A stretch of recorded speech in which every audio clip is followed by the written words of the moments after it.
One of my favorite quotes from Dr. Peter Kreeft is this: when there's a maniac at the door, feuding brothers reconcile.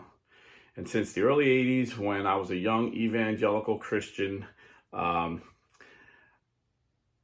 year long, day after day, Protestant brothers and Catholic brothers would feud over doctrine. But come the presidential election, we would reconcile and try our hardest to get the lesser of two evils in the White House. And right now, there's a maniac at our door trying to get in our house, the White House. There's a maniac in there, and there's even a greater maniac trying to kick the door down now. And again, Protestant Christians and Catholic Christians need to put aside our differences and get the lesser of two evils elected. Now, a lot of my Protestant pro-life brothers, a lot of my Catholic pro-life brothers are feeling betrayed by Donald Trump. And I'm going to tell you why you're not. So here we go. When Donald Trump ran for president, the first time when he was elected, he said, I will put in 2, maybe 3 originalist judges, and they'll overturn Roe v. Wade, and we'll get it back to the states. He kept his promise. He also said he will stop taxpayer-funded abortions. He kept his promise. In fact, I had the author of the Mexico City policy on Blue Collar and a Scholar on our channel here, Dr. Alan Keyes. He wrote the policy for Ronald Reagan because before Ronald Reagan, America was paying for abortion throughout the world. And Ronald Reagan had his advisor, Dr. Alan Keyes, write up a policy, and they called it Mexico City policy because that's where they all were meeting at this big global conference in Mexico City. And it said the United States will not pay for abortions, and family planning. We're helping, America is very generous. It's a very generous nation. We help a lot of poor nations that their families need help.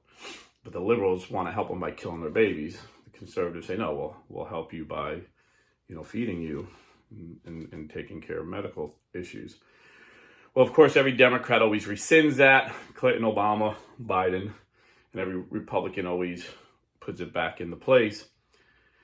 But Dr. Alan Keyes said not only did Donald Trump put it back in place, but he expanded it by $7 trillion because, there's so many bureaucratic agencies that help this person, that person.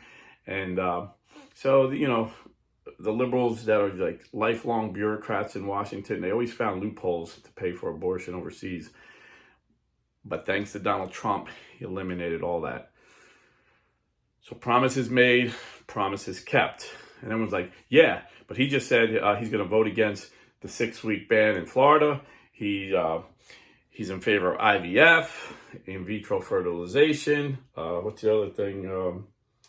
And he won't sign a national ban abolishing abortion. So these are things he's never promised. You see, Trump never claimed to be a very religious guy. He's just a very common sense kind of guy. He's a businessman, like his interests before he was president was business and sports. You always see him at, fights, boxing or MMA matches. This was his interest in business. He had an interest in business. He was never really political, never really religious, but he had common sense. When Mike Pence and the other Christians came to him and said, Hillary Clinton wants to allow abortion through the 9th month, he said, this is absurd. He was just like an average American that would, be like, that's crazy. And he actually called her out on stage in the first debate, and she admitted it. Yeah, the Democrats want abortion legal through the whole 9 months of pregnancy. And they don't want anybody to say anything about it. It's the woman's choice. So he's like, yeah, no, that's ridiculous. He said, we need to get it back to the states so the people in the states could figure it out. I mean, he's just pragmatic. This is who he is. And then he was asked years ago, and he thought, I think he even said 12 weeks, he thought might have been a little too soon. So he's always had this thing where he doesn't understand the science, and he definitely doesn't understand the theology that life begins at conception. So of course he doesn't think IVF is a big deal. And the only reason he's pushing it is because people are lying and saying he's going to ban it, because that would hurt him politically. Now, as Catholics, if I was running, or if you were running, you're a devout Catholic, we would have to stand for the full truth and nothing but the truth. Life begins at conception. IVF is a sin. Birth control is a sin. Abortion is a sin at any point. Infanticide is a sin, which Democrats are in favor. Euthanasia is a sin, which Democrats are in favor. But we wouldn't get elected. I guarantee you. We wouldn't get elected on that. And so I believe Trump is the right guy at the right time. Of course, yeah, he's not perfect. George Bush wasn't perfect. George Bush talked a really good game on pro-life, but his first appointee was Harriet Miers, a pro-choice judge. The only reason she didn't become a Supreme Court justice is because the Republican pro-lifer senators knocked her out in the committee. But he talked a great game. He sounds, if you listen to him talk, he sounds more pro-life than Trump. Ronald Reagan, one of my favorites, sounds way more pro-life than Trump if you hear Ronald Reagan talk.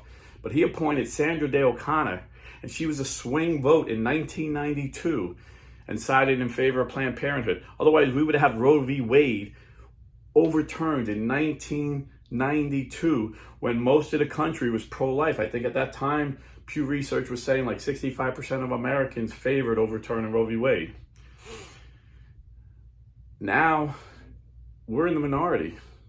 We're in the minority. You see it in conservative states where they vote down abortion bans. So there's no way someone that truly follows Catholic beliefs and said it would get elected today. But we're voting for the lesser of the two evils. And Trump hasn't changed his stance, but he's still even lesser of the two evils than we've ever had. Because not only does Kamala Harris and Tim Walz say they want to allow abortion through the 9th month and beyond, if the baby's born and the mother decides for some reason she doesn't want it, they want to let that baby die. This is documented. This is what they believe. This is what they're pushing. Not only that, Kamala Harris said if she gets a bill in front of her to codify Roe v. Wade, she will. And Chuck Schumer, the head of the Senate, said if they get a majority where they can get rid of the filibuster, they'll get rid of the filibuster. And if you're an international subscriber, we have a republic in America. It's not a democracy. Democracies lead to dictatorships all the time because you can vote in a dictator. A republic, we have a representative government. And to make a long story short, is in a democracy, if 51% of the people want to take away your rights, they can vote to take away your rights. In a republic, we say there's certain inalienable rights that are given by God that you can't vote out. That's the right to life, liberty, and the pursuit of happiness, amongst others. But to make this work in a republic, we have 100 senators in the Senate. And to pass a bill, you need 60. Not 51, you need 60. And the Democrats say if they get 60, they will vote to get rid of that 60 vote to where you only need 51. And they will vote to codify Roe v. Wade to make it illegal for any state to ban abortion at any time. That's what she wants. And to help them, she also said if they get rid of the filibuster, she'll add 4 seats to the Supreme Court. You see, for 50 years, they had a majority. Thanks to Donald Trump, we now have the majority. But if they add 4 liberal judges, they'll have the majority again. And they said they'll make Puerto Rico a state, which they know they'll have 2 Democrat senators. And they'll make Washington, D.C. a state, which they know they'll have 2 Democrat senators. So they'll have a lock. They'll run the country. This will be Venezuela. This is what Maduro did in Venezuela.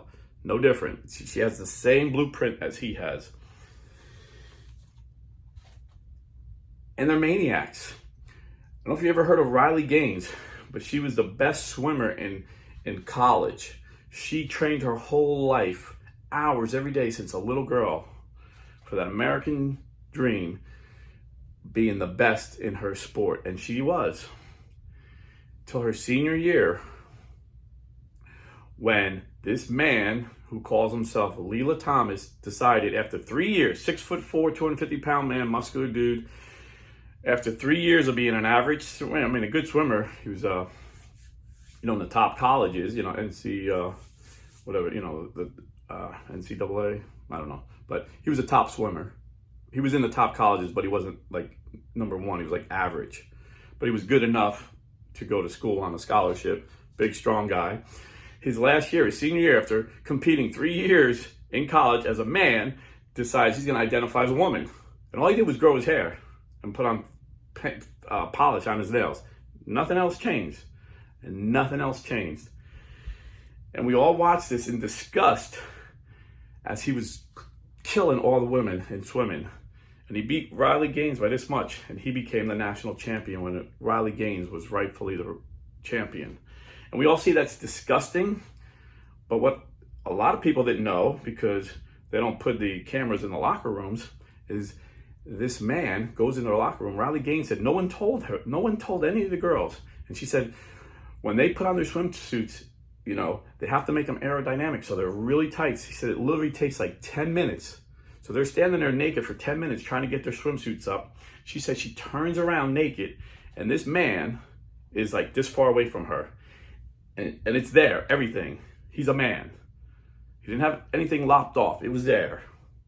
This is sexual harassment that Joe Biden and Kamala Harris both said they were in favor and pushed and got the law changed. It was Title IX that was, feminists love Title IX. It was to allow women equal sports opportunities as men in colleges and high school. Well, Biden changed it to say if a man identifies as a woman, and I mean, nothing changed. Just say, I'm a woman one day, and walk into the woman's locker room. And this is happening in high school. This is happening in the grammar school. This is sick. This is why Virginia voted in a Republican governor, Glenn Youngkin, even though it's a blue state, because the people seeing maniacs were running their state. It was happening in Virginia. They allowed boys who identified as girls to use the girls' bathroom. And this 6th grade girl got brutally raped and sodomized by a little boy who walked into the bathroom with a dress on. And then because they didn't want to, the liberals didn't want to ruin their narrative that, these people are just good people that, they were born this way. They moved the kid to another school and didn't tell the parents in that school, and he did it again, raped another little girl. These are the maniacs I'm talking about that are at our door. These are maniacs. And this is why not only, every year, every election, you always see Protestants, Christians, and Catholic Christians reconcile.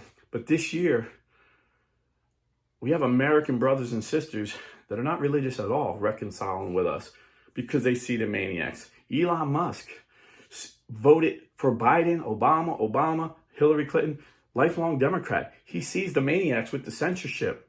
He can't believe what was censored by the government.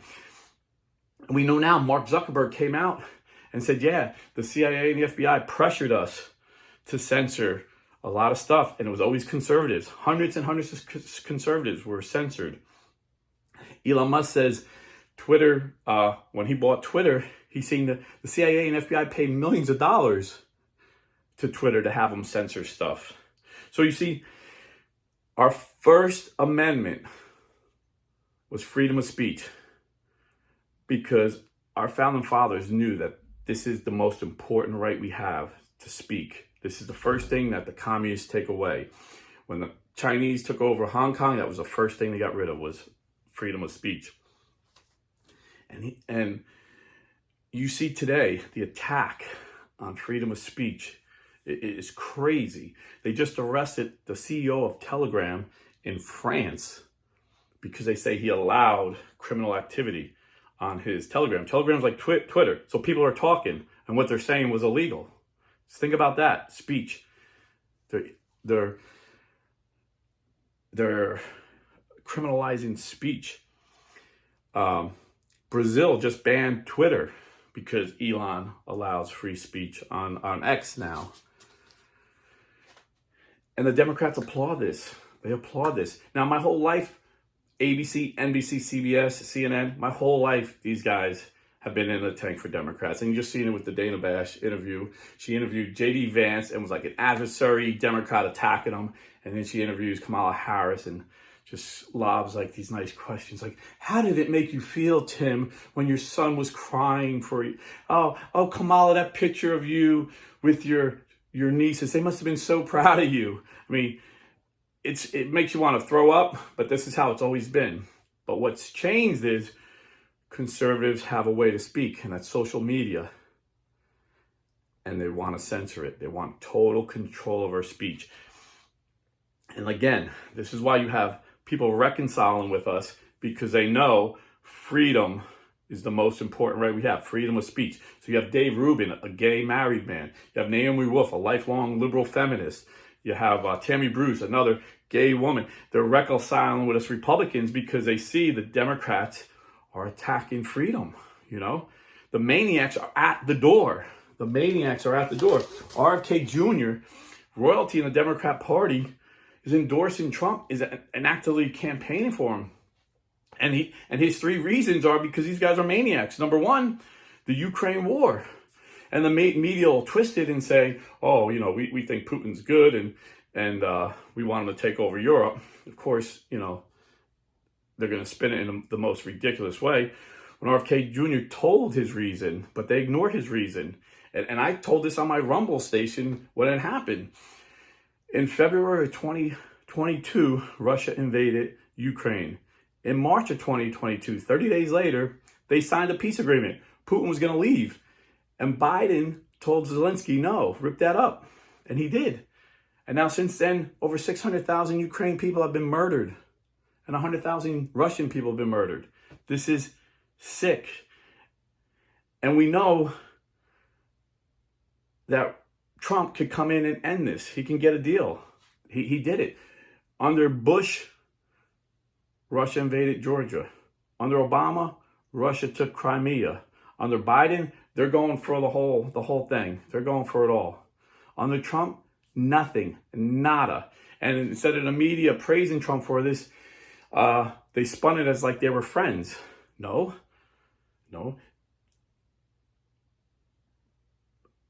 Trump made it, I'm sorry, I got text pop up on my phone. Trump made it impossible for Russia with the sanctions he put on them. They needed money from oil. They needed this Nord Stream pipeline to get to Germany. He's like, I'm not going to approve that. We're not going to allow that to happen. We're paying to protect Germany and Europe. You're not going to give them. And the Germans were mad because they wanted cheap oil from Russia. He's like, no, we're not approving that. Instead, I'll approve the Keystone pipeline in America, and we'll ship our oil. We'll ship our natural gas to you guys. That was number one. Number two, he made America energy independent. So a barrel of gas on the open world market was like, a barrel of oil was like $30. Biden comes in, he approves the Nord Stream pipeline. So Russia's real happy now. Now they got Europe dependent on them. And it was like a long, you know, Russia played the long game. They funded the Green Party in Germany, and the Green Party got rid of their drilling in Germany, got rid of their nuclear power in Germany, got rid of their coal in Germany. So now Germany had no electricity. They had no energy. So they were dependent on Russia's filthy fuel that they'll pump in. So Biden comes in, approves that Nord Stream pipeline. He closes the XL pipeline in Americas, makes us, cancels all these leases. I knew a guy in West Virginia lost his job. He said like 10,000 of us lost our job because Biden canceled our leases for drilling. And then the price of oil went up to like $100 a barrel. Russia's filthy rich. They were able to invade. It was almost like Biden set it up so they would invade. It almost seems that way. These guys are maniacs.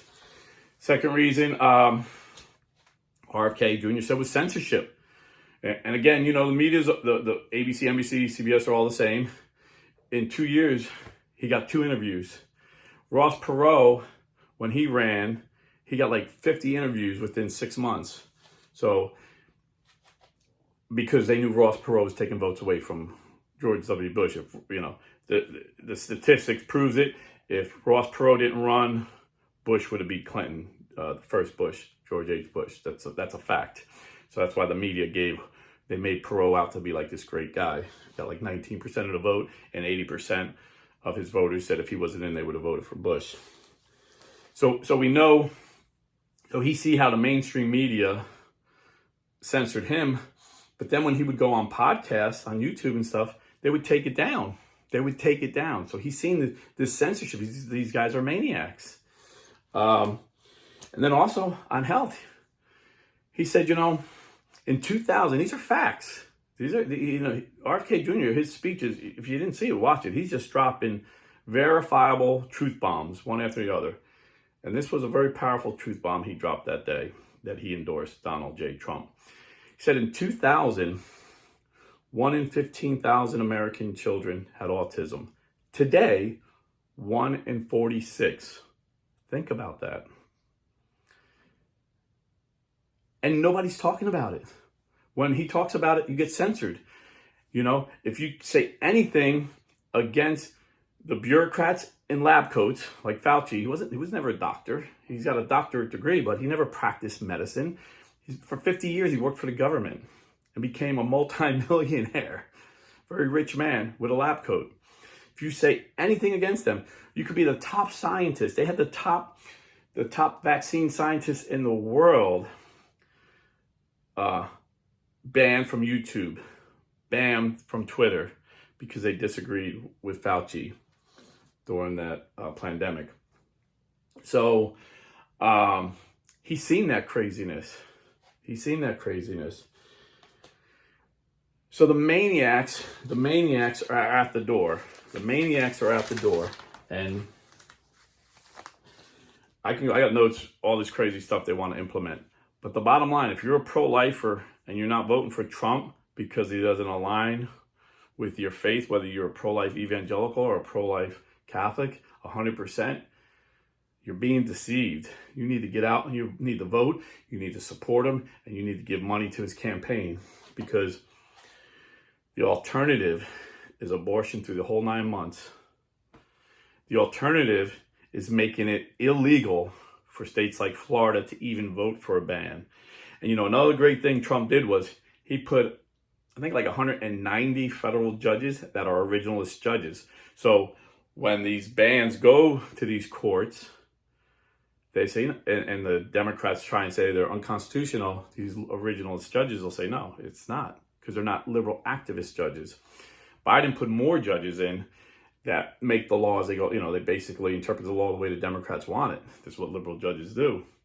So if we have Harris in, they're going to have a lock on the federal judges, and they're going to pack the Supreme Court, and we're going to be guilty. So Donald Trump is not perfect.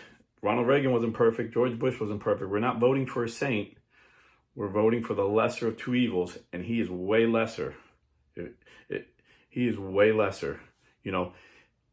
Kamala Harris supported Tim Walz's sanctuary city. And I'm not talking about illegal aliens where they won't arrest illegal aliens for crimes because it's a sanctuary city. I'm talking about a sanctuary city for transgender kids. So some states ban sex change operations on minors. Minnesota said, come to Minnesota. Tim Walz says, come to Minnesota and we'll protect you. And if the courts have to intervene and take you away from your parents, we'll do that. This is how sick these maniacs are. This is Tim Walz, and Kamala Harris supports that. So they support the courts taking away minor kids as young as 8 years old who want sex change operations if the parents say no. These people are sick. They are maniacs. This is the evil we're fighting. And Donald Trump has said that's sick, and he won't allow that. That he'll sign a national ban, not allowing sex change operations on kids. So please, the media is trying to divide us. That's what they do. The Democrats are lockstep. They're going to vote like communists, They're going to vote for their comrade Kamala. And us Republicans, we're arguing amongst ourselves.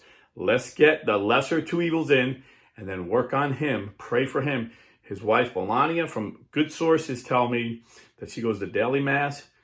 She prays the rosary every day. She had the White House blessed and brought an exorcist priest and had it exorcised. And I'm hearing this from good sources. So pray that Melania can break through. The Bible says that a godly woman could save her husband, So there's hope with Trump. There's no hope with Harris. She's hopeless.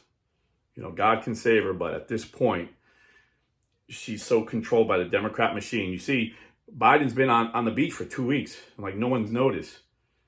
Kamala Harris, she could go on the beach for 2 weeks and no one knows because they have their Democrat machine running things. Who are these guys? I don't know. These are faceless bureaucrats that have probably been there for 20 years. And it's another thing Trump said he wants to, get rid of these people. So it's a dangerous situation. We're on the verge of being like Venezuela.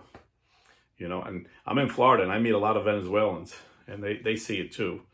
They see it too. A lot of Cubans see it. This is how Castro did it.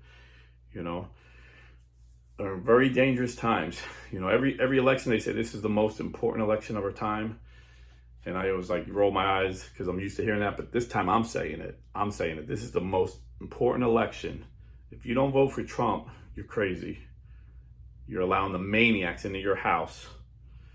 And then once they get in, there's no change in it. There's no change in it. So pray about what I said and stay Catholic. Oh, and one other thing. I've been forgetting about this. Trump put it back to the states. So we need to get involved in state governments to change. But more importantly, we got to evangelize.